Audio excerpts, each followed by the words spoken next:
What is going on YouTube? Joe here with Cullination Media, and welcome back for another live Pokemon Omega Ruby and Alpha Sapphire Wi-Fi battle against a subscriber/follower on Twitter. Today, we are going up against Arc in a UU match. I'm not bringing any Megas this time around.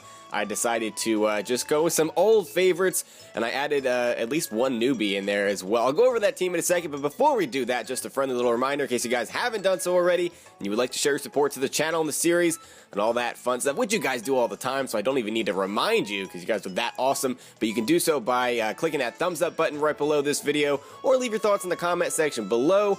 I do try to take your suggestions as much as possible. Today, somebody suggested, well, not today, but today I'm taking the suggestion that somebody offered to me a while back, and that was to bring back Rhydon.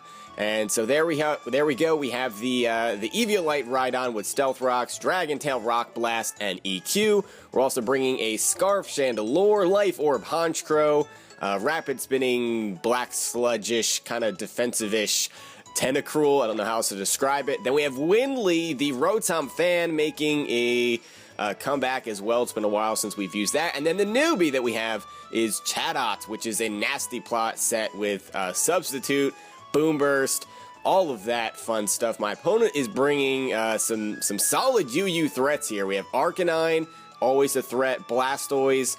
I don't know what that's going to be because Steelix could be Mega, Blastoise could be Mega. I don't know. We're just going to have to find out. Galvantula is typical for lead Pokemon, so we may see that happen. It depends on if he's going to be the Sticky Web set, of course, because there's also Choice Scarf and Choice Specs and Life Orb and all that jazz. You don't see it as much, but I would not put it past one of my subscribers to bring something like that. Then we have Trevenant, which is probably going to be a Citrus Harvest thing, although it could be Lum Harvest, so we'll need to pay attention and see what happens. And then Scrafty, I would guess, would be his sweeper, because none of his other Pokemon really have any setup moves at all, so Scrafty's probably going to be either Dragon Dance or Bulk Up.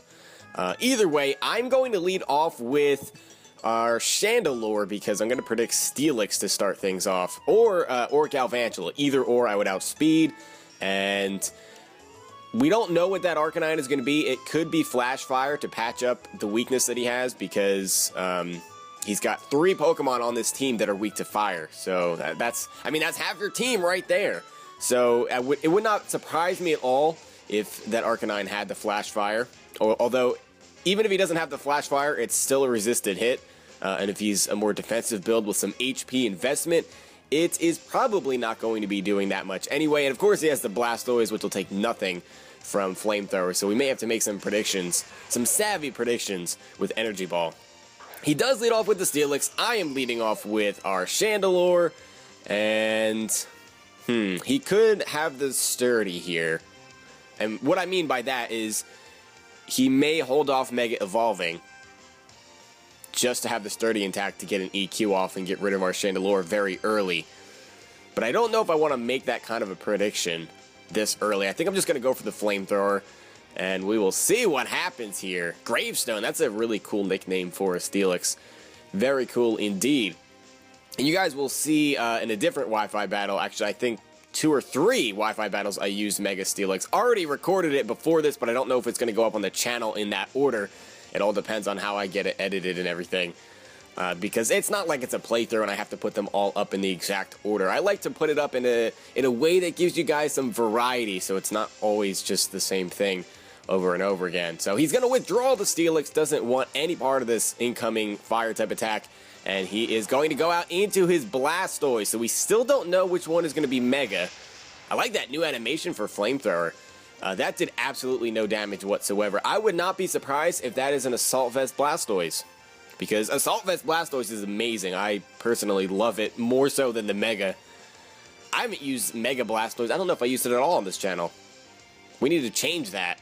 I will bring Mega Blastoise somewhere down the road. If I don't, somebody remind me, at least after I get back from vacation at least. Alright, so we're locked into Flamethrower. That is not a good situation for us to be in at all. So what we could do is go into Winley, but we can't just fire off Volt Switches. We'll need to maybe go for Will-O-Wisp, predicting that Steelix to come out and we can get a burn on it. That would be great. Either way, here comes Winley. Winley is physically defensive, for those of you that don't know. There is the Dark Pulse. That doesn't do a whole lot, and we don't see a Mega Evolution, so I'm going to say that that Steelix is the Mega. There's really no reason for you to hold off evolving Blastoise at all, especially when Dark Pulse would get boosted by Mega Launcher. I think. Does it? I thought it did. I know Aerosphere does. Water Pulse does. Maybe I'm just making that up. So just ignore everything I just said. But anyway, I'm guessing that the Steelix is going to come out here. So either way, I am going for Will-O-Wisp. Because the worst thing that happens is that we get some residual damage going on this Blastoise. And Blastoise is incredibly bulky.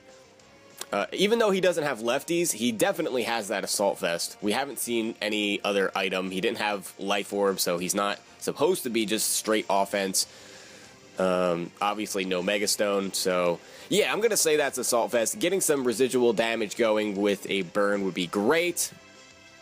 And we will see. He is going to withdraw. Show me the Steelix. Come on, show me the Steelix. Yes, there is the Gravestone, the Steelix, which means your Sturdy is broken. Not that that's really going to matter because you're going to get your Mega Evolution off this coming turn, I would think. There's really no reason for you to switch out at this point because Winley can't really touch you at all. I can't do anything to you. I have Volt Switch, and the only other possible attacking move that I could be running would be Air Slash, or that would be my other stab at least. So Steelix really doesn't have anything to be afraid of here. Now, I resist your stab as well because I'm immune to Earthquake, and Gyro Ball or Iron Head is not going to be doing that much. But you could have Stone Edge. It's possible because you could have just Gyro Ball, Earthquake, Stone Edge, Stealth Rock maybe. Something along those lines. I don't know. I haven't run into a whole lot of Mega Steelixes. In fact, this would be the first one that I've battled against personally. I've used it a few times, and I know what I run, but that doesn't mean anything. So we probably want to switch here. He's not going to go for EQ, though. That's the thing that we have going for us. I've got 3 Flying-type Pokemon on this team.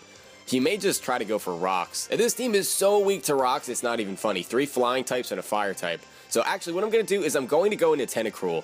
Because he's burned, so even if he does go for EQ and makes that prediction, it's not going to hurt that badly. And no, I don't think he's going to.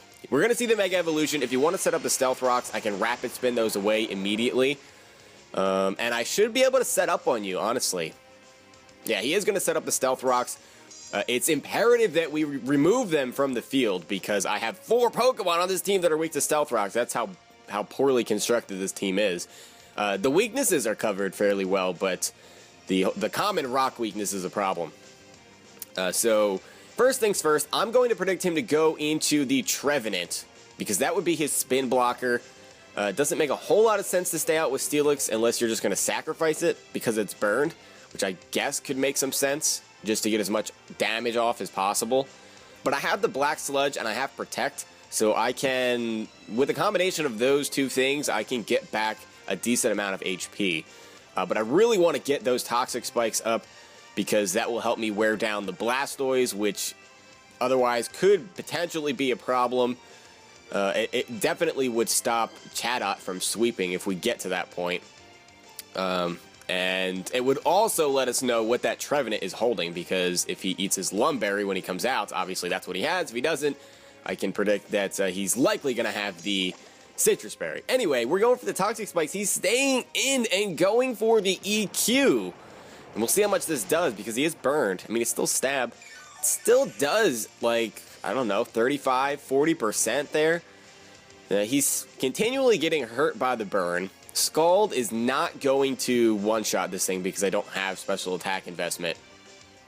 So I could either Protect here to try to get some more Black Sludge recovery and hope he doesn't switch, or I could throw up a second layer of Toxic Spikes. That Blastoise probably does have the Rapid Spin, so we need to watch out for that. But at this point, he might think that I don't have the Rapid Spin just because I haven't used it. I'm kind of surprised he didn't switch in the Trevenant as a spin blocker, but he's just leaving Steelix in here. And I'm going to let the burn do as much damage to him as, you know, as we can let it never mind, that sentence was not working out, so I'm just going to abandon it, and we can go for another Toxic Spikes here. I'm not that afraid of this thing. This EQ will bring us down below half, but we can protect again, and if he switches and it fails, we can protect the turn after. So, I really like running Protect on Tentacruel just for that Black Sludge recovery, and I don't know, maybe it's a little bit of a cheeky strategy, I guess. I don't know, I don't think it's that big of a deal. It's great for scouting, especially when we're talking about choice items. It blocks Rapid Spin for one turn. So if you're scouting to see if your opponent has that Rapid Spin, you can then switch in your spin blocker, and it'll be a good time.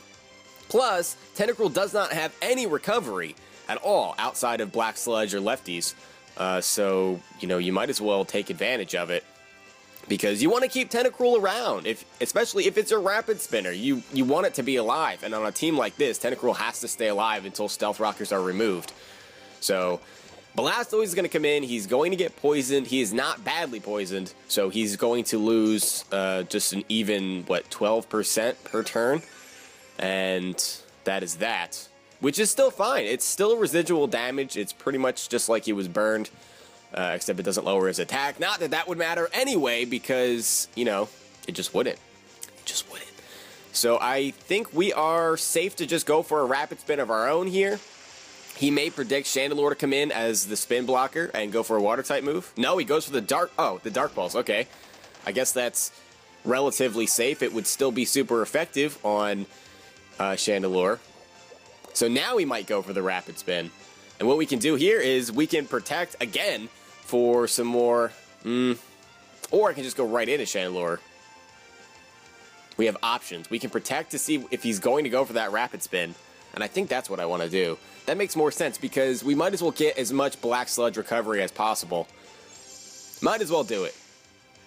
Alright, so there's the protect. He goes for the Rapid Spin, so he does indeed carry it. So we've only seen, I think, Dark Pulse and Rapid Spin. He hasn't shown off his Water-type stab, which I believe would be the Scald, I would assume. That would make the most sense. Now, the question is he going to pull out the Scald predicting the Chandelure? Because that would be a really good thing to do for him. And that's why bringing out Chandelure is a little bit risky, but I am going to go for it. We're going to take the risk. I want these Toxic Spikes up. Even if he does get off a Scald, I don't know that it would be a one-shot. Nope, he goes for the Rapid Spin, which is perfect for us. Chandelure does a fantastic job of blocking that. Blastoise gets hurt again by the poison, and just because of that one layer of Toxic Spikes that we had up when Blastoise came in, he's taken all kinds of residual damage. We can probably just KO him with the Shadow Ball here. I don't know. Assault, blah, blah, blah, blah, blah. Can't talk. Assault Vest Blastoise is incredibly bulky on the special side, though. I don't even know if I trust a Shadow Ball to KO it. I could go back into Tentacruel here, but it's really not worth it. I'm just going to go for the Energy Ball. The worst that happens is that he switches in Arcanine, but I doubt he's going to do that because Arcanine is probably the one Pokemon on his team that cannot touch Chandelure at all. So if it comes down to just Chandelure and Arcanine, we're going to win that matchup because he probably has Extreme Speed, which we're immune to, Flare Blitz, which we're immune to thanks to Flash Fire. Close Combat is the other common move that Arcanine carries. We're immune to that too. So, and Will-O-Wisp, Morning Sun is not an attacking move, so most standard Arcanines cannot touch Chandelure, so that's something to keep in mind.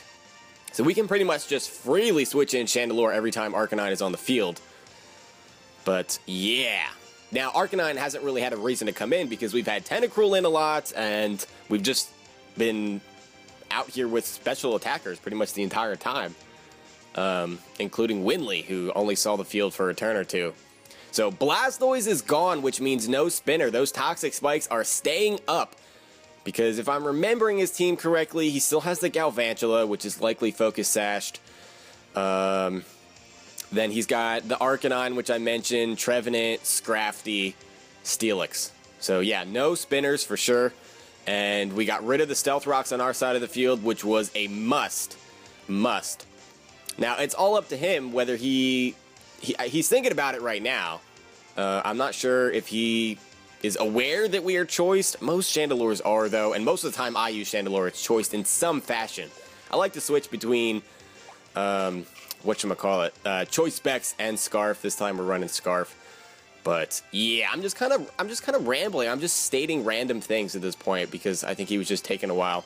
Now, the Scrafty wastes his Lumberry. So he definitely is going to be the Dragon Dance set. Or I guess he could be bulk up too. Either way, he's a setup Scrafty. He's not Assault Vest. So we can cross that off. I'm going to switch into Honchkrow here. Predicting either a knockoff or a Dragon Dance. Either one is fine because we can take a Drain Punch at +1. We can't take an Ice Punch. I don't know if that is going to be his coverage move or not. Because Dragon Dance, Drain Punch, knockoff is standard. And then that fourth move could be either Poison Jab or Ice Punch. If it's Ice Punch, Honchkrow is going to go down here. If it is Poison Jab, then he'll have to go for Drain Punch, and that's not going to one-shot us, and we should be able to KO back with a Brave Bird. Of course, there's also the option of him switching out into Steelix here to take the incoming Brave Bird. I don't think he's going to do that, though, so there's no reason to go for the Superpower. I'm just going to go for that Brave Bird. Here comes the Drain Punch. We should be able to take that. Just kidding, that is a critical hit! And Honchkrow goes down, he's going to get a Moxie boost and get up to +2. Oh my goodness, this is bad. This is really bad. I don't know if Winley can take a knockoff. I know he's fully physically defensive, but +2? That's really scary. Man, this is not good. This is not good. I guess we could go out into Chandelure because we should still outspeed because of our Choice Scarf, but we can't one-shot this thing. And the downside of this team, I guess, besides the large rocks weakness, is that there's a big lack of priority. We had the Sucker Punch. That's not going to do anything to a Scrafty. So I guess we're going to go out on the Rhydon here. Because of our defense, it's like 140 or something right now at level 50 plus the Eviolite, so that adds another 70 points, so we're at like 210. We should be able to take a +2 Drain Punch, I would think, and we can Dragon Tail you out. So we should still be okay here, provided we don't get hit with another crit. But I mean, what are the chances that we're going to get hit with 2 critical hits right back to back like that? That would pretty much lose us the match. But we don't want to talk about that. I don't want to jinx it. Are you kidding me? That has to be a critical hit. Oh my gosh. Why is this happening? Why did I have to say anything? I totally just jinxed myself. That was my own fault. Gosh. So he's at +3 attack, +1 speed, and that may have just won him the match. I mean, it's not over. It is not over. And really the only thing I have left is to hope that Winley can survive a knockoff from +3 and get a Will-O-Wisp off. I mean, I really don't know what else we can do. And then I guess we're just going to have to stall it out of burn. I don't know. He's going to go for the knockoff, and Winley takes that with 20 HP left, so we could have brought him out there to get the burn off instead of sacrificing Rhydon to a critical hit Drain Punch. We have the burn, so that's nice. He's still essentially at +1. It's not exact, of course, but essentially at +1. And do I really want to just give up Winley here? I guess we do, just for the burn damage. Because he can just spam knockoff at this point, because Honchkrow is gone, and that would be the main resist. So yeah, I guess we're kind of stuck here. I guess I'll go for a Pain Split, and the off chance he goes for Drain Punch and it doesn't kill, but there's no reason for him to do that. He just goes for the knockoff again. Winley goes down. He did his job, though. He survived a hit. Another Moxie boost. It might not matter. The burn really might not matter at all. I mean, thankfully we had the Toxic Spikes up to eat up that Lumberry that he had, but we may be looking at a full sweep here.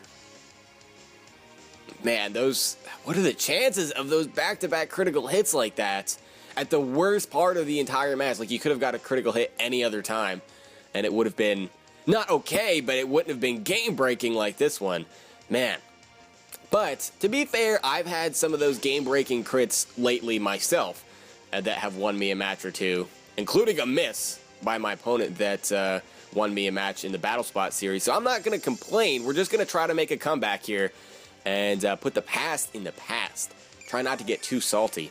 And we're just going to come out here and continually protect stall you. Basically, I'm going to stall for as much burn damage as possible and use as much of Protect's PP as possible. We're going to try for double Protects. We may even have to go for a triple Protect. I don't even know. Let's see. Do I go for another Protect here? Or do we go for Scald maybe for damage? I mean, we're not going to live a knockoff. It's just not happening. Like, I'm not fully physically defensive. I'm going to go for a double Protect, and it fails. Here comes the knockoff. That should take us out. Oh, never mind. Never mind. I underestimated the bulk of non-physically defensive Tentacruel. I have some investment, but it's not full investment. I guess the burn helped us out there. So I should have went for Scald, because then I could have protected afterwards, and that was a misplay on my part. And he predicts the Protect. Very nice. Goes for the Dragon Dance to get an extra boost in speed to ensure the fact that when Chandelure comes out, we can't finish him off. That was a great play on my opponent's part. Misplay on my part, really. And now we're going to have to sacrifice something else. And it's probably going to be Chatot. We need Chandelure because it actually stacks up very nice against the rest of his team. He's got Trevenant and the Galvantula, neither of which likes the Flamethrower, obviously. Then he's got Arcanine, and we should be able to take it out with a Shadow Ball, a couple of Shadow Balls, depending. Alright, he's going to get another Moxie boost. Not that that's going to matter at all. Can't believe we had to sacrifice Chatot. I wanted Chatot to do some work. I really did. I'm not running Chatter, by the way, because I don't do that. Not into the whole confusion thing. For most of you that have been around the channel for a while, you know that I hate confusion with a passion almost more than I hate freeze. My two least favorite status conditions. Alright, so we're going back into Tentacruel. He might go for Dragon Dance again, but I really don't have much of a choice here, do I? I just have to protect. This is what it's come down to, because this is so boring and so lame. My only strategy is to sacrifice things and wait for the burn to kill him. That is it. That's pathetic. It really is pathetic that is my strategy right now, but it's my only chance to win, so I have to go for it. We got put so far behind the 8-ball. Am I going to be cheeky and predict the Drain Punch? He's going for Drain Punch, not Knockoff. I don't know why. It's not like Knockoff should be running out of PP anytime soon. So I guess we'll go for the double Protect. And we get it! The double Protect comes through for us there. And yep, there we go. Oh, one more turn. Okay, so either he's going to take out this Tentacruel, or we can be cheeky and switch in our Chandelure. And you know what? I'm going to do it. We're going for it. Go for the Drain Punch. If he goes for Knockoff, this match is over. This match is just completely over, and the comeback is stopped right there. And he does go for the Drain Punch! I don't know why you weren't going for Knockoff there. I really don't. There was no reason to not go for it. I'm not sure. I don't understand. But I'm not going to complain about it. That's for sure. I will take it, as it's still very unlikely for us to come back here, especially because that Galvantula is probably still sitting nice and pretty with that Focus Sash. So there's likely no chance. We may get a couple of kills here if he lets us do that. It depends on what his strategy is going to be. But, yeah, because Blastoise is gone. That would be his main answer to this Chandelure, I would think. Because with an Assault Vest from a high HP range, he would be able to take out... He would be able to take out... I don't know what I'm saying. Never mind. I'm just going to abandon that sentence yet again, because I got distracted by this monstrosity Steelix just coming out on the field. Now, the question is, will a Flamethrower take this thing out in one hit? I don't know. I feel like he's baiting me with Arcanine. Like, he wants me to go for a Flamethrower. Why else would you bring that out here other than to just sacrifice it? Maybe it's an offensive Arcanine, and it has Flash Fire. I don't want to risk it. I really don't. So I'm going to go into Tentacruel And we'll see what happens. Nope, he's just going for EQ. All right, so Tentacruel goes down. I guess that was a misplay on my part, too. So he is just sacrificing his Steelix. Maybe he wanted to see what I was going to lock myself into and go from there. Now, since we haven't seen that Arcanine, he's been probably very strategically leaving that Arcanine in the background. So even though Flamethrower would probably KO the rest of his team and that Arcanine can't touch me, I can't go for Flamethrower in the off chance that that's Flash Fire. Because if it's offensive, then I can't touch it. And then he can't touch me, but I'll run out of PP first and have to struggle, and I will kill myself. So that is the thing. Goes for the EQ. That is not a KO because Steelix is burned. And even though Shadow Ball did not take it out because Mega Steelix is just so bulky, he's going to go down to the burn there. So Winley picking up an offhanded or backhanded KO there. So he's got Galvantula, Trevenant, and what is this? This is the Galvantula. Alright. So I'm guessing this is... I don't know. I guess it's Focus Sash? I really don't know. We'll have to see here. We're going to outspeed, obviously. We're going to get a Shadow Ball off. He is poisoned, too. And that doesn't bring him down to Focus Sash. His Special D drops. He goes for the Volt Switch. That might do it. No, we're going to survive with 4 HP. Are you kidding me right now? That may have been the luckiest damage roll that I've gotten in a while. Arc T comes out. That is the Arcanine. He's going to get poisoned. And, oh, I forgot about the poisoning. I should have went for Flamethrower. Oh my gosh, are you serious? That may have cost me the match. And he's Intimidate. He would have went down first because, well, no, he could have Morning Sun, so I guess it's not that big of a deal. Yeah, I guess it's not that big of a deal. I'm going to go for the Shadow Ball.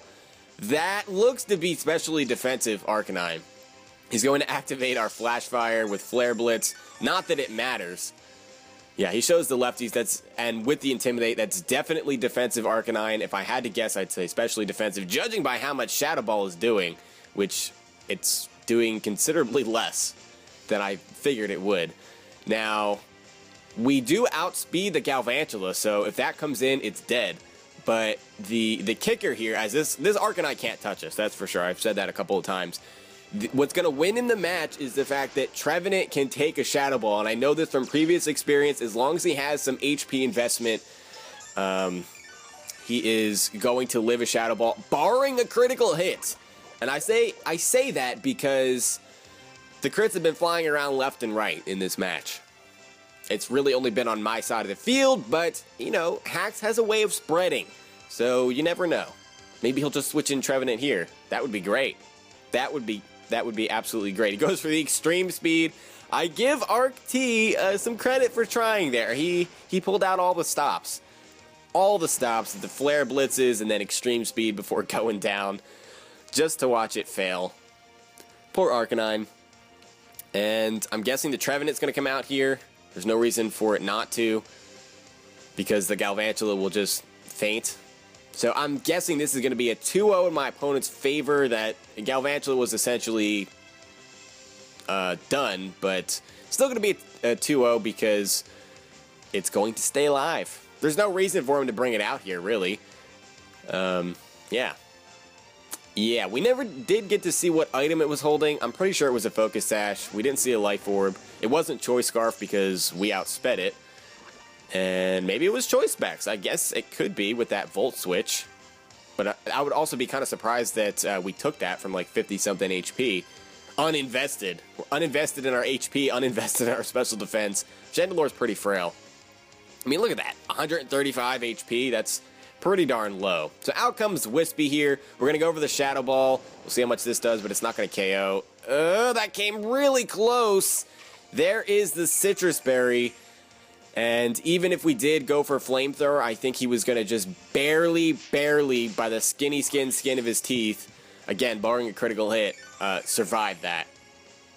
And with the Citrus Berry, he would have went out of the range where poisoning would have killed him, and it wouldn't have mattered because he had the Galvantula still. So that is a loss for us. We tried just so hard to get back into that match. after all those critical hits by the Scrafty, but Scrafty did us in the end.